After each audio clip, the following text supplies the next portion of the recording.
It was my birthday, and I was by myself. So I went to a little cafe. I got myself a little cupcake, and I cried. I cried at the table by myself.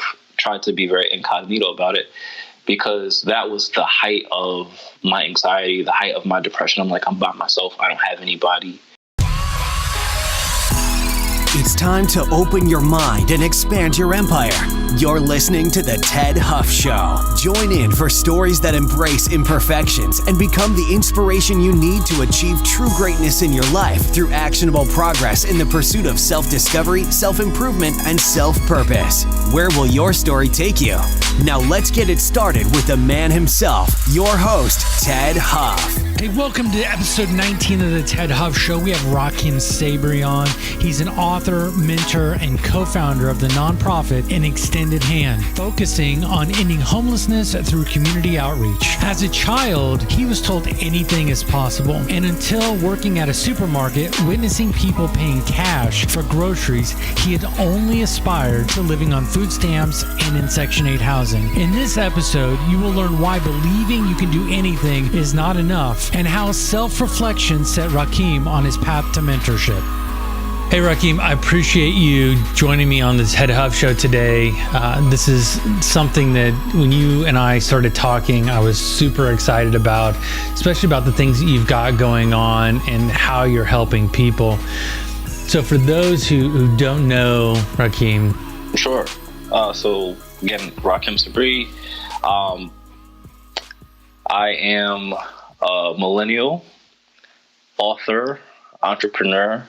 I work in corporate spaces through financial services, co-founder for a not-for-profit focused on ending homelessness, and I just have some very strong passions around mentorship and financial literacy.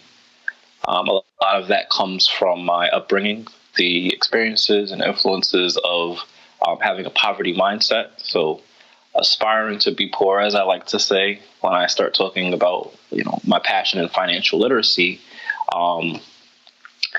And those really drove me to where I am today. So looking at, growing up in Section 8 housing, growing up with food stamps, and not understanding how people could make a living and survive without having access to those resources, but then witnessing people do that and becoming charged in finding out how I can be a part of that population really is just kind of the foundation of what got me on fire and started moving in the directions that I have. You'd mentioned the aspiring to be poor. What was that point in your life where you realized that you were looking at that as aspiring to be poor? What was that experience like for you when that clicked for you? I think it's an experience that I'm still experiencing today. So any major accomplishment in my mind as it relates to just kind of financial awareness triggers me to reflect on what it is that I aspired for. And so I say that half jokingly because, of course, I didn't want to be poor growing up, but the mindset as it related to what I was exposed to, I didn't know anybody who was a homeowner. We didn't talk about credit cards or good credit. We didn't talk about money in general. So when I started, I worked in a supermarket, and when I started seeing people come through the lanes through my register, and they're paying for these cart full of groceries with cash and debit cards, I'm like, people can afford to do this and live their lives. So that triggered me. And then once I got into financial services, of course, I saw a very large spectrum of financial behaviors from people who are living check to check, with negative balances in their accounts, to people who had very large balances. And so those kind of things, I was just like, let me take from here, let me take from here, let me take from here. It made me realize that my mindset was what was wrong. What was who is probably better question. Who was the person that really triggered you to change that mindset? My foundation, the core beliefs that make up, how I approach any situation. It's a combination of a lot of people. I can tell you the most influential person in my life, in terms of the way that I think, in terms of my belief in myself, was absolutely my grandfather. I think he laid a foundation and really kind of gave me a launch pad to everything that I've accomplished and everything that I will accomplish, because of, how he fed my mind, how he fed my soul. And it's not that he gave me any specialized knowledge in how to do this or how to, financial literacy. It was supplying the building blocks on which I have built everything, in terms of belief, in terms of passion, in terms of the way that I think about things. So, I definitely give him a ton of credit for being, the biggest influence in my life. And I think that extends into everything else that we're talking about, whether that be school, whether that be, athletics, martial arts, whether that be entrepreneurship work. That's the foundation there, that support. And it didn't matter what it was that I did, because it was always, you can do it. If that's what you want to do, you can do it. Go do it. So the big part of go do it. I mean, that's a lot of the things that people miss in the support of family and friends. It's like, yeah, you can go do that. You can do it. Yeah, you can do anything. But that push to go, okay, so now go do it. Yeah. That a lot of times is missing from a lot of people and a lot of environments. And when you phrase it that way, I think, there's a follow-up to that. The follow-up is the accountability. And okay, so you said you was going to go do this. Where are you at? What have you done? Yeah. And so, absolutely, I mean, that existed for quite a while. Now, my grandfather passed away, I want to say 3 years ago or so. So that was a huge blow to me, but still very much alive in, the spirit of everything that I do. And so I often flash back to conversations that we had, and the influence that he's had on even me being able to talk and articulate myself in the way that I do. That mentality allowed you to pursue higher education, which then allowed you to go after the nonprofit that is helping end homelessness. I love the idea that you have a program that is really focused on helping the homeless population understand the financial piece of it, so that they don't have to be homeless anymore. It's a two-pronged approach. It's educating the masses around, how homelessness is really a lot closer to home than we think. But then also educating the people who are impacted by homelessness or getting ready to be impacted by homelessness around how to take control of their lives. Basic financial literacy skills, whether that be understanding how banking products work, understanding budgeting, understanding credit, understanding how to create a plan. Because a lot of people, and not just homeless people, but a lot of people react out of survival mode, and they're not planning long term. So it's that check to check mentality, or that check to check behavior, because they don't know anything else or they can't do anything else. With being a published author, what was the driver for you to write the book? Who are you writing it for, and who are you writing it to? The driver for writing that book actually was, I was at rock bottom, I think, in my life mentally. And it was something that I was dealing with on my own for the most part, because I was very functionally depressed, if you will. So I could get up, I can go to work, I can, go through my day smiling, get home, and then completely lose motivation to do anything and everything. I was beating myself up. I was in my head all the time. And it started to impact the work that I did. So I shared my situation with my manager at the time, and she said, you know what, you have a story to tell. Why don't you just start writing it? And so I took off 14 days from work. I went to Barcelona for 7 days. Oh, wow. And I went to Morocco, Casablanca, Morocco for the other 7. And in that 14-day period, I just started writing. And I was just writing to get words on a page. And I came home and I started typing it up. And as I'm rereading what it is that I wrote, I said, there's a lesson in this that I can share with other people. So the origin of the book was really for me to just express myself for myself. And then it became, well, there are other people out there who are going through what it is that I'm going through, and I need to share this message with them. I turned it from a memoir, in essence, to a playbook, which is a strategy, really a guide to people who are mentors and to people who would like to be mentored, in discussing the mechanics of that relationship and empowering both to understand each other, their roles, and define what those roles look like. I'm going to put it in the show notes as well, but this is Rahkim's book. Love the cover, by the way, man. Love it. Looks fantastic. One of the things that you mentioned in here that I think a lot of people struggle with, that I'd like you to kind of dive into, loyalty will find its place. So in that chapter, that was a good chapter. That was one that I dove into, and I read it actually a couple times. So that's why that one really hit home, and I'd love for you to explain that chapter.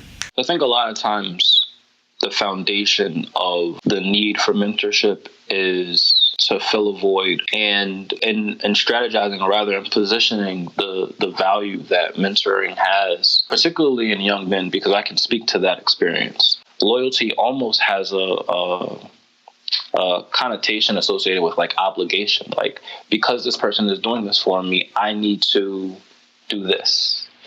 And so it's a slippery slope. It's very dangerous, actually, because when I talk about my experience in that book, I talk about being loyal to somebody who was misguided, who misguided me. And even though I knew better, in a lot of those instances, I still opted to be loyal because there was a void being filled. And so I share that story as a cautionary tale to some people, but also when talking to mentors and saying you have to understand the power that your influence has on these people who you're mentoring, on the mentee. They may hang on to every word that you say, and if you're not strategic or careful about what it is that you're instructing them to do, you can essentially drive somebody off of a bridge, so to speak. You can have negative mentors, you can have positive mentors. You have to really pay attention to what they're doing. Absolutely. With that time being spent, those 14 days, and I was there a point when you were like, why did I do this? And if so, how did you recalibrate yourself to go, no, this is what I need to be doing? I did not ever doubt or second guess my reasons for going out there, but I can share with you that it wasn't a pleasant trip the entire 14 days. So I'm traveling internationally across the Atlantic Ocean for the first time by myself. I am around a bunch of people, but really kind of in solitude for the 14 days. I was terrified, to be honest with you. I was in, first Barcelona, where, I can speak Spanish pretty fluently, but it's not my native language. So I'm like wondering, okay, are they going to understand me? Am I going to understand them? How do I get around? Am I a target because I'm American and I'm traveling by myself? I did an Airbnb. I didn't do a hotel. So I'm staying in an apartment that is shared with 3 different parties. So I'm like, is my stuff going to be all right when I leave? Like, lots of just small anxious tics that I'm experiencing. On the 7th day, it was my birthday, and I was by myself. So I went to a little cafe. I got myself a little cupcake, and I cried. I cried at the table by myself, tried to be very incognito about it, because that was the height of my anxiety, the height of my depression. I'm like, I'm by myself. I don't have anybody. I'm here. So kind of to your point, not this is stupid, but like, I'm by myself. Like, I'm by myself on my birthday. Why am I by myself? And then the next 7 days I spent in Morocco, which was even worse because I legit could not communicate with anybody. So they spoke French and Arabic, which I had no knowledge of. And pretty much I stayed in the hotel room and within maybe a 5 to 6 block radius of the hotel, just kind of did some walking around, but I couldn't communicate with anybody. I felt so alone. But there was power in that because now I'm forced to focus on my mission. I'm not there to enjoy myself or to, enjoy the luxuries of traveling internationally. Like, no, I'm here for a mission. I'm here to write. And so I was forced to do that. And that was really kind of the best part about it, even though while I was experiencing it, it was a little rough. What was the thing that you either said to yourself or you did to turn on that mental toughness or to turn on that determination to just keep pushing forward with the mission of writing your story down? Because, a lot of people that suffer from depression or suffer from anxiety just completely shut down. Like I'm pretty sure that sitting at that cafe, you're like, maybe I don't go to Morocco. Maybe I figure out how to get home. Absolutely. So how did you, what did you do inside of your head or outside in your body to go to just push forward? Because that's where a lot of people that suffer from those two things get stuck, is they can't figure out how to push forward. What did you do to push forward?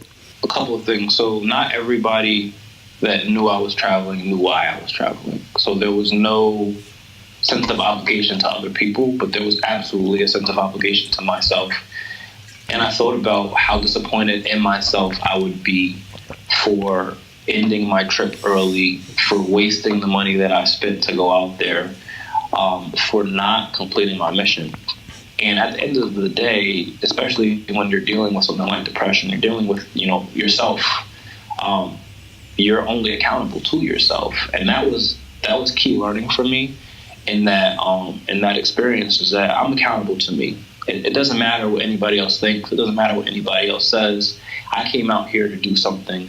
And if I go home now, or if I stop doing this now because I'm feeling alone or I'm feeling, beat up or whatever I was experiencing in my head, then I failed myself. And there's no amount of support, there's no amount of reassurance, there's no amount of, that's okay, patting on the back that anybody could do to make me feel better about how I feel about myself, because I set out to accomplish something and I didn't accomplish it.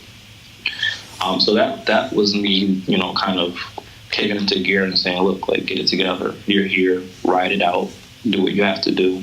And then when you go home, you can get yourself together. So I have to ask a question. Did you look at flights home? I did not look at flights home, but I absolutely considered not going to Morocco. And if I did look at flights, I probably would have purchased one. So I'm glad I didn't even pull it up. Which place did you feel that you wrote the most useful or most intense content? Was it Spain or was it Morocco? It was Spain, definitely. I was inspired everywhere I turned, looking at the architecture, looking at the art, listening to people talk and interact, and, smelling the different hair and seeing the different, animals. That was just kind of like, oh, I should write. Even if I wasn't writing towards a story, even if I was just writing to reflect on my experience there, which ultimately ended up in the book, it was still kind of enriching to that environment. If I had to do it all over again, I would, but I probably would have restructured Morocco.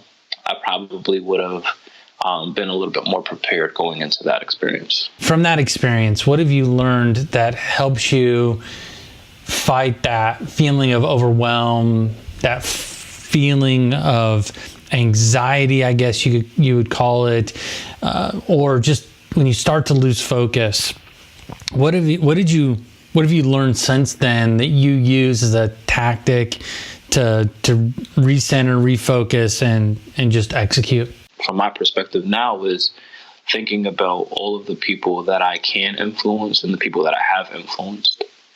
I'd be very, very satisfied in life if, a year from now, 5 years from now, 10 years from now, somebody said, hey, you may not remember me, but you came and spoke to me, and I was going through a really rough time, and I read your book, and I just turned it all around. Like that would be like the epitome of realization for me. Like, all right, what I did was worth it. I mean, you mentioned that you went to Robert Kiyosaki's Rich Dad Poor Dad Yes. course, which I'm assuming that means you've maybe read the book. So other than that book, what other books have really helped you move your mindset forward? 100%. How to Win Friends and Influence People is I will read that book every year. I read it last year. I read it this year. I listened to it this year. And I actually read that book while I was on my way to Spain in this time that we're talking about for the first time. So that book influences me to this day because it really hones in on and focuses on the power of building relationships, authentic relationships with individuals, and how to come to a mutual understanding about anything, really. I think anybody who's in any kind of human services, any kind of sales, any kind of management, any kind of interacting with other people. So basically everybody should read this book. They should read this book ASAP. It's so powerful, but it goes back to that point of, you having that knowledge and using that knowledge. And if you don't apply what it is in that book, then, you're kind of wasting your time. So I absolutely believe that everybody should read this book and they should apply what it is that they learn. The most recent book you've read that impacted you the most would be? Crushing It by Gary Vee was the most recent book that has impacted me. I started off not being a Gary Vee fan. I have to ask, what was the initial turnoff for Gary Vee? He's just so unpolished. And that was the thing.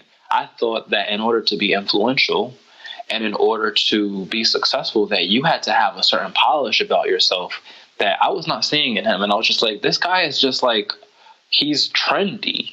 He's trending right now. I'm not interested. And then, he's been trending for a while. That's what it was. It was like, okay, like he's still here, and he's not trending flat. Like he's trending on an incline. That's really what caught me. And I was just like, man, like I've been missing out by sitting here and like ignoring this guy. He's just he is so authentic and so genuine and so influential, and just there's a lot of power in the words that he uses. To everybody. He can talk to kids. He can talk to corporate professionals. Like there's something for everybody in what he talks about.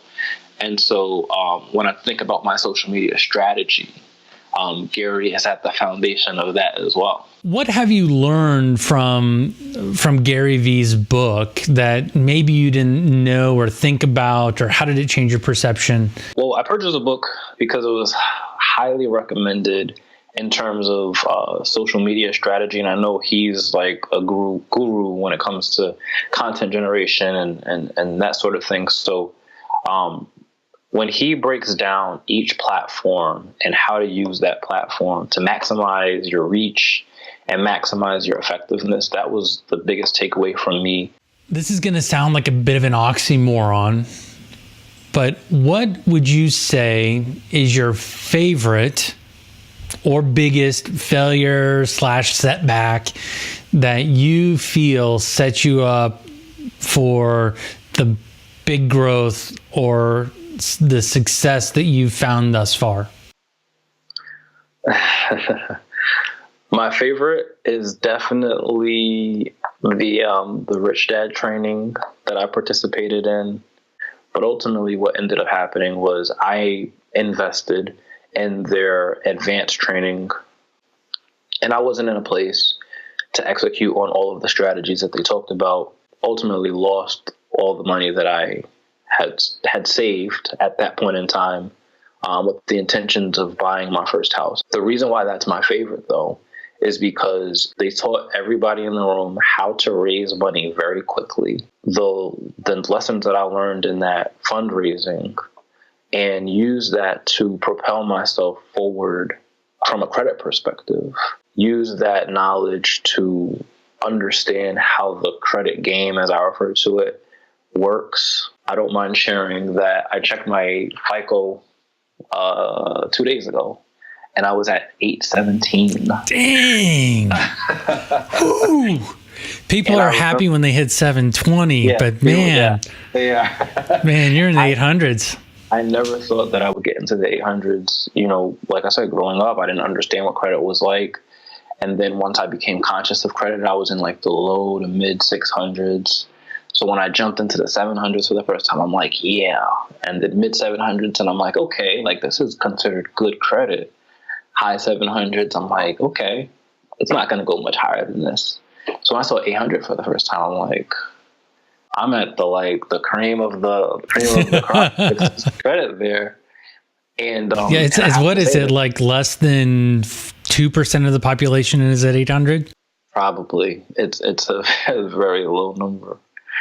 So by going and I'm going to try and summarize what it is you just said, is like by losing all of the money you had saved, you actually learned how to fundraise for your other projects and or increase your credit worthiness. Absolutely. That is awesome. What belief, behavior, or habit has changed in the last 2 to 3 years for you that has made a substantial impact in your life? Definitely within the last 2 to 3 years, I have made it a point to force myself to be uncomfortable. I think even in, this. Can you give an example? Perception, sure. When it comes to, so I'm extremely introverted. Nobody would know that. What? Okay, so everybody, he's on Ted Huff Show. He and I interacted off of social media, like you'd mentioned before. Yep. He and I interacted off of social media. So introverted is not something that makes a whole lot of sense. So help me understand that pushing that uncomfort. I've been able to identify the value in exposure, for one, but also building relationships. And so in knowing that, and these are coming from how to win friends and influence people. These are coming from, just daily practices of speaking to people that I would not otherwise speak to. I've realized that it opened so many doors because people like to talk about what they have going on. People like to know what you have going on. I don't know if it's a competition thing or a comparison thing or what, but once you make a connection around something that, well, wait a second, you're doing that and I'm doing this and we can add value to each other. Or better phrased, how can I add value to your situation? I've realized so much success based off of the relationship that I build.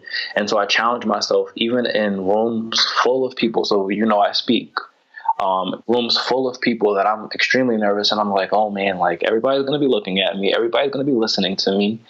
Hopefully I don't, like I just did now, stumble on a word or mispronounce something, or people have a perception of me or anything related to, my being present there. I have to put all that aside and just say, you know what, I'm here to do XYZ job and I'm going to do it to the best of my ability.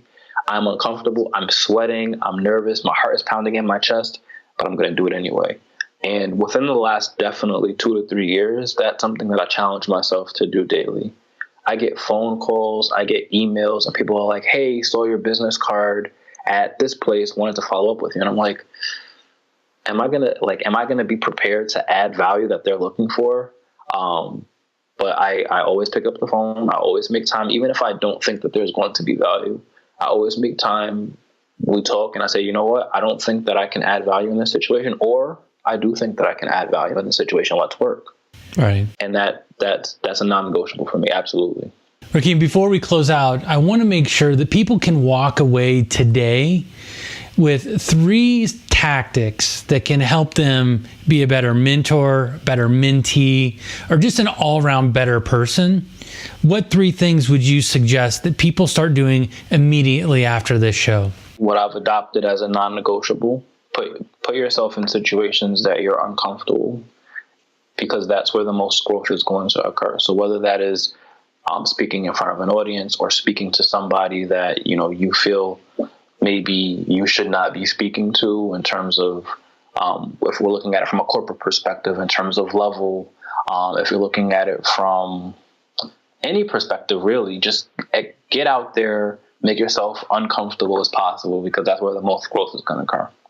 Second one, absolutely focus on self-assessing. So that's a practice that I have adopted recently. I've always considered myself to be very self-aware, but I think self-assessment is more than just looking inward. Self-assessment is finding out what people think about you, how people feel about you, how you make other people feel. Because I think a lot of times, especially when we start to realize some measure of success or some measure of exposure, that we're like, all right, we got it. Like, I'm good. I don't have any negative characteristics. So what is your favorite or your preferred method? The easiest and probably the most effective, I think, for me, is you gather 3 to 5 of the closest people to you, people that interact with you on a regular basis, that see you on a regular basis. They can be at work, they can be outside of work. And you ask them very honestly to let you know, what are my strengths? What are my weaknesses? I asked someone recently, what toxic traits do I have from your perspective? Ooh, that's a good question. What toxic traits do I have? That is a really good question. And they had some feedback from me, and I said, okay, and you have to position yourself to be prepared to hear it all too, because it's not always easy to get negative feedback and then to take action. So you have to be invested in that process as well, because I might suggest that you talk to the people that are not close to you, to the people that hate your guts, because they're going to be the most honest about the traits about you that they don't like. And so those conversations can be, very difficult to kind of wrangle, because why are you talking to somebody that hates your guts? And that goes back to your number 1, right? Do something that you're uncomfortable with. That may be asking someone for a critical feedback that for certain doesn't like you.